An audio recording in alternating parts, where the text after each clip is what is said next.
I personally have experienced that, and I find that the focus is what's so attractive about it.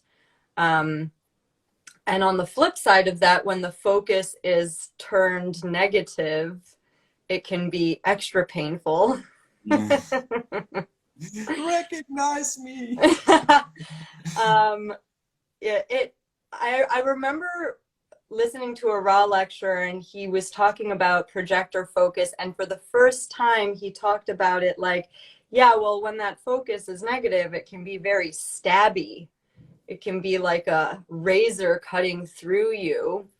um, and I've definitely experienced that in more ways than one. But then also, when the focus is removed, Hmm. when you're used to this focus, when you've been conditioned with this focus, and then the focus is no longer there, that can be super destabilizing for a generator. And I've experienced it, I've seen it. Um, what would you say would be the pitfalls from the projector perspective? I mean, the worst that can happen for a projector is when they go for, a relationship of any kind. But let's say an intimate relationship where you really go deep and stuff, and you don't have the invitation, you have no idea about this, and you just go for it, and maybe you play the initiator. I have the male part, so I speak from this perspective. Mm. So the generalist way is like the man has to do the first step, even though everybody knows back in the days women did the first step. They had this handkerchief, like oops, like oh you lost something. It always was like that, but people just don't remember. Women choose men. You know, it was always like that. But that's a different story.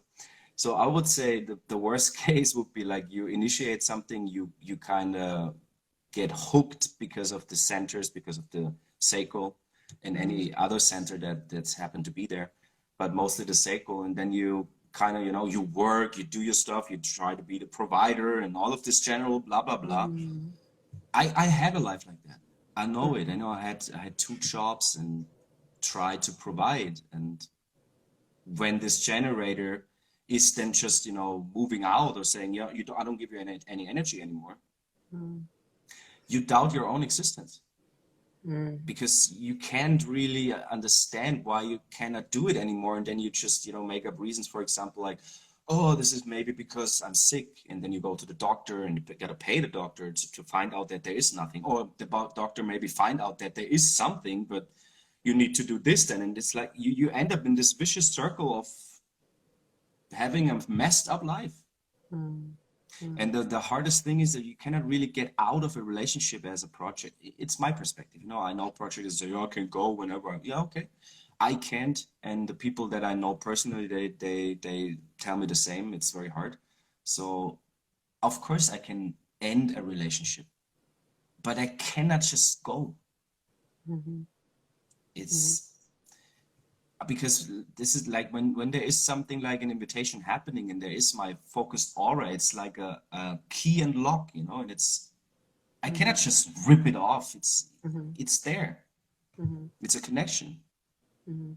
So I need this out invitation, kind of. Well, what I've heard is, yeah, there is sort of this controversial, sort of not so nice thing that happens, which is that you get invited out of a relationship to go into another relationship. And so there's like potentially like an overlap, which is really frowned upon. The morality of it all is just so ugly, and there's so many moral rules anyway attached to relationships. So you look like you wanted to say something. I just want You're to, like, yes. pain has nothing to do with a healthy relationship. So whenever you feel pain in a relationship or after a relationship, this relationship was not stable or correct for you.